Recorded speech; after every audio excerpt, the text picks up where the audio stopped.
Hi, ako si Jose. Akong i-share ang best day sa akong life. Katungaan lang man ako ibang mga cellphone. Hindi talaga. Yung maka-games, maka-picture, makasanog messages, nasa alarm clock, compass, flashlight. Wow, kuan. No. Mao to ang second best day sa akong life. Akong i-share ang pinaka-best day ever. Natay pastor nga nagbusita sa among eskwelahan. Wala pa dyan klase sa math.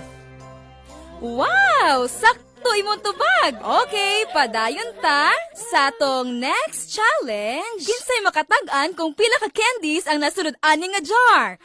Kung kinsa ang nay pinakaduol nga answer, iyahan na nita ng candy sa jar. Okay? Kinsay makatag-an? Okay. Tagatagsa lang. Ikaw? 37. Okay. 40, ma'am. Basin 40. Maayo, ikaw kuno? 60. Short ko 60.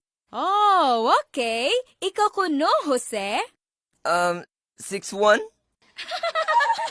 Class, pagpuyo. 61. Okay, tanaw na to. Kinsa ang pinakaduol nga number.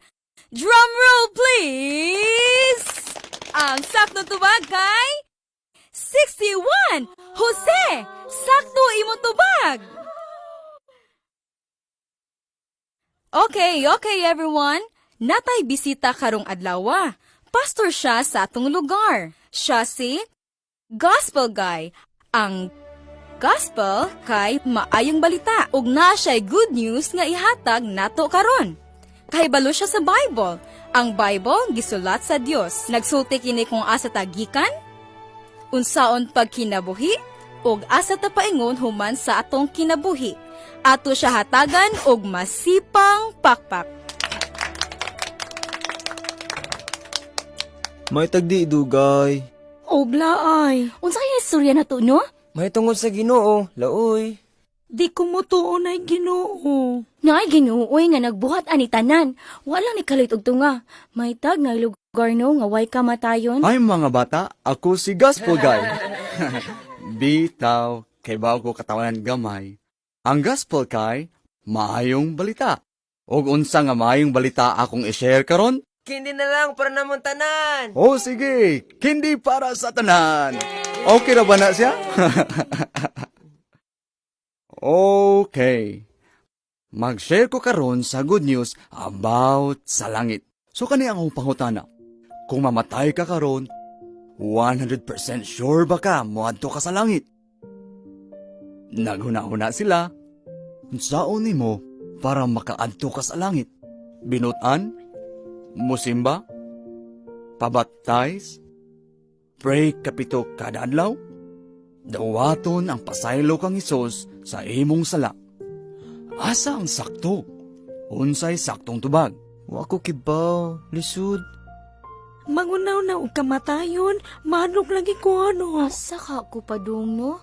Wa ko kabaw pero ganahan ko makabaw. Nagsugod ang tanan kadtong gihimo sa Dios ang tanang butang. Misulti lang siya og naporma ang mga bituon ug mga planeta. Ang kalibutan, animals ug mga unang duha ka tawo, si Adan ug si Eva. Gigugma sila sa Dios, gipakaon sila sa nindot nga garden, gitagaan sila og usa lang kasugo. Ayaw kauna ang prutas anang usa ka kahoy. Gitawag sa Dios ang pagsupak nga sala. Kung sila makasala, mamatay gyud sila. Pero ilahang gikaon ang prutas sa kadto nga kahoy. Ug usa ka adlaw namatay sila. Ang tinuod mga bata, kitang tanan nakasala ta nga wa gituyo or gituyo, walay perpekto nga tawo.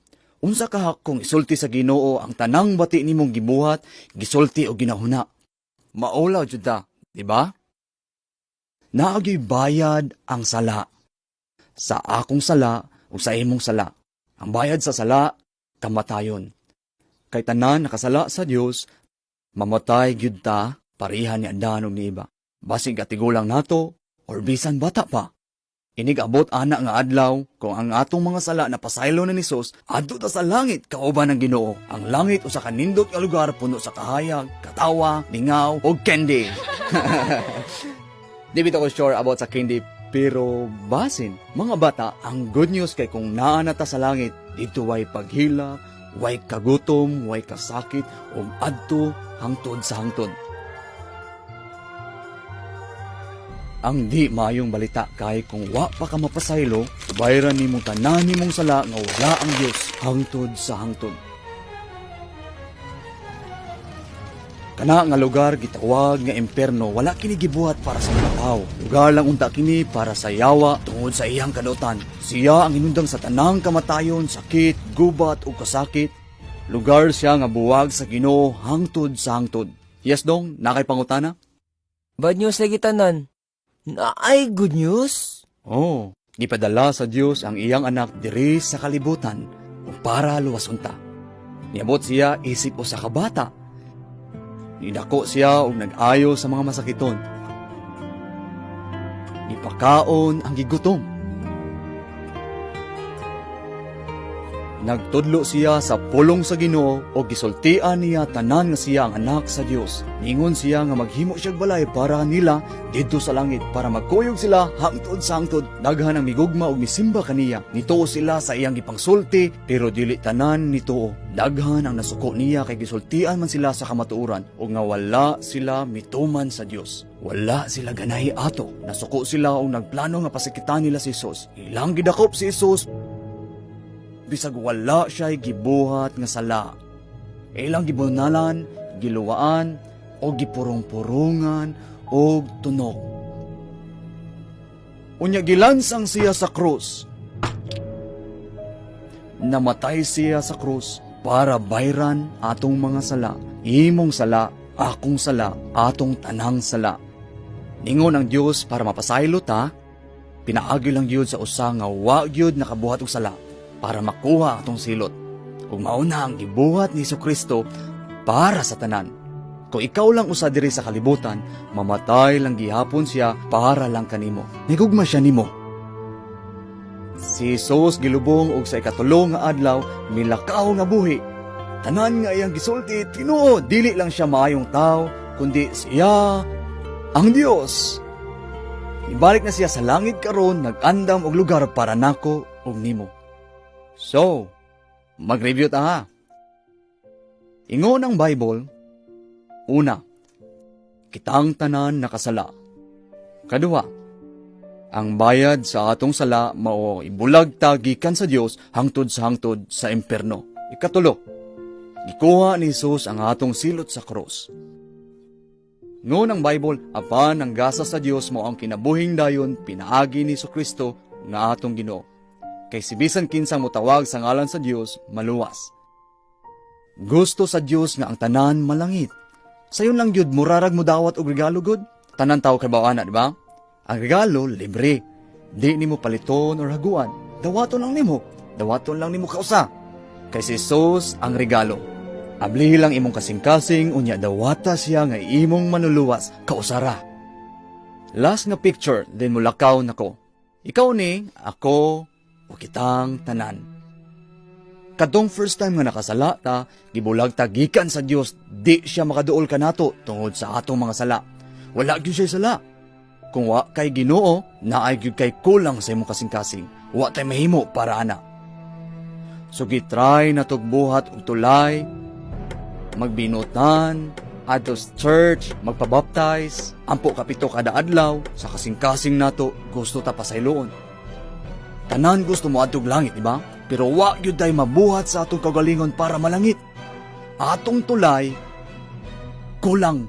Pero ang good news, gigugma ka ni Jesus katong iyang gibuhat sa krus, mao to ang tulay gikan nimo padulong sa langit. Usa na gyud ang dalan sa langit, pinaagi ra niya.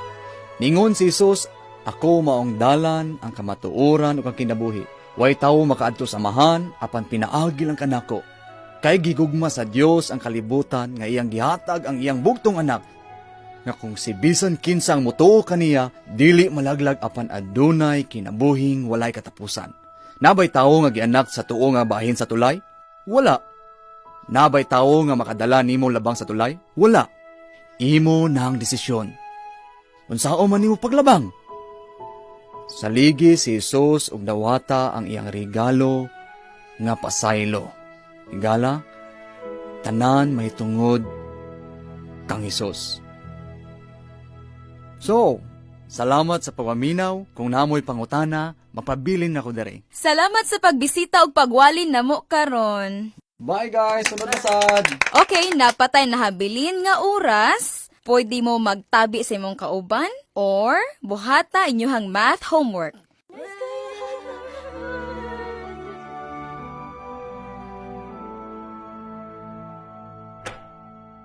Hi,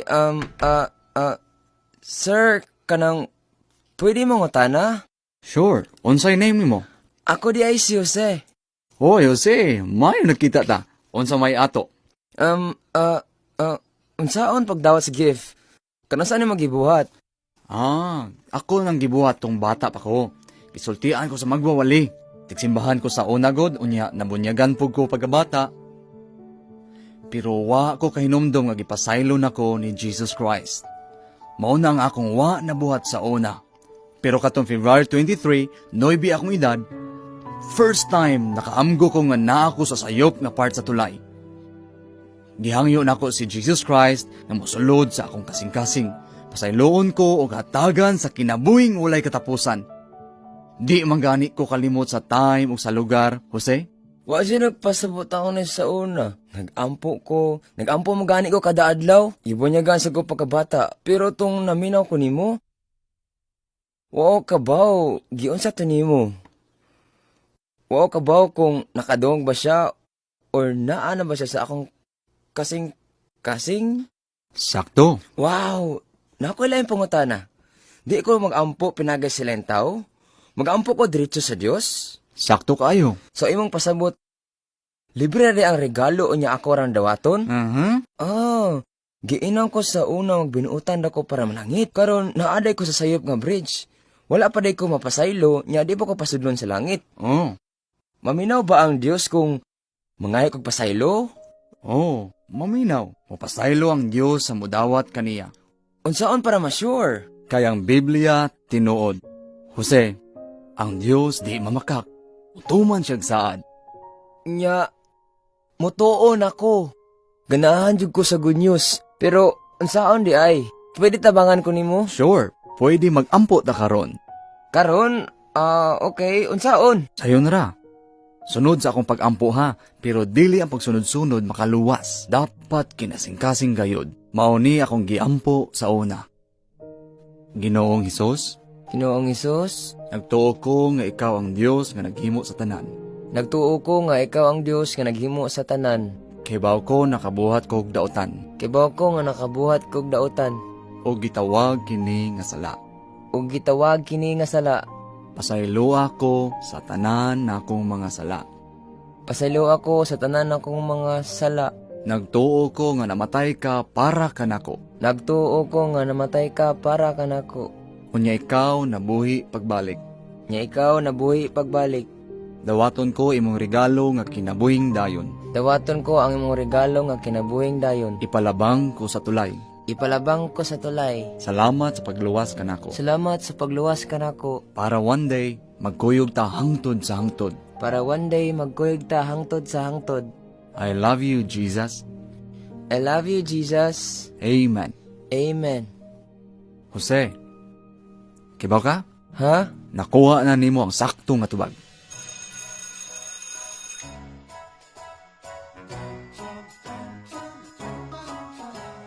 Pinakanindot nga adlaw.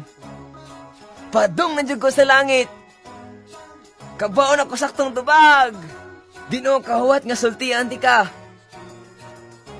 Oy, Jose, unsa dito inyong gistoryahan ganina ni Gospel Guy? Aw, kato. Sultian ti ka tanan ato. Ako to katong G's pa ko. Cute nga bata, no? Lipay kay ko ato. Mauto ang day nga gidawat na ako siya ug giusab ko niya. Unya ikaw, nabuhat na ba na nimo? Nakuha na ba nimo ang sakto nga tubag? Kung wala pa, pwede nimo dawaton ang regalo nga akong nadawat. Mao si Hesukristo. Maulang ni ang imong sabton. Una, kahibalo ko nga nakasala ko. Kaduha, ang ngayan kong silutan tungod sa akong mga sala.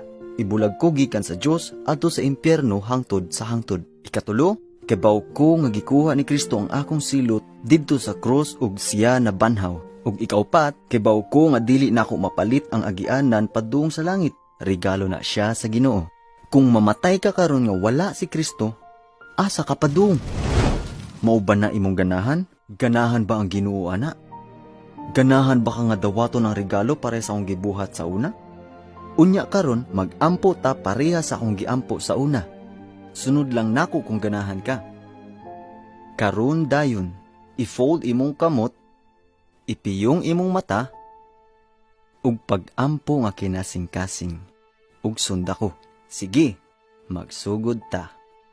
Ginoong Hesus, Ginoong Hesus, nagtuo ko nga ikaw ang Dios ug nagbuhat sa tanan. nagtuo ko nga ikaw ang Dios ug nagbuhat sa tanan. Kay baw ko nga nagbuhat kog dautan, Kabaw ko nga nagbuhat kog dautan. ug kini gitawag nga sala. O kini gitawag nga sala. Pasaylo ako sa tanan nakong mga sala. Pasaylo ako sa tanan akong mga sala. Nagtuo ko nga namatay ka sa krus para sa akong mga sala, Nagtuo ko nga namatay ka sa cross para sa akong mga sala. ug ikaw nabuhi pagbalik. Ug ikaw nabuhi pagbalik. Dawaton nako ang imong regalo nga kinabuhing dayon. Dawaton ako ang imong regalo kinabuhing dayon. Ipalabang ko sa tulay. Ipalabang ko sa tulay. Salamat sa pagluwas nako. Salamat sa pagluwas nako. Aron usa ka adlaw magakuyog ta hangtod sa hangtod. Aron sa kadlaw magkuwita hangtod sa hangtod. I love you, Jesus. I love you, Jesus. Amen. Amen.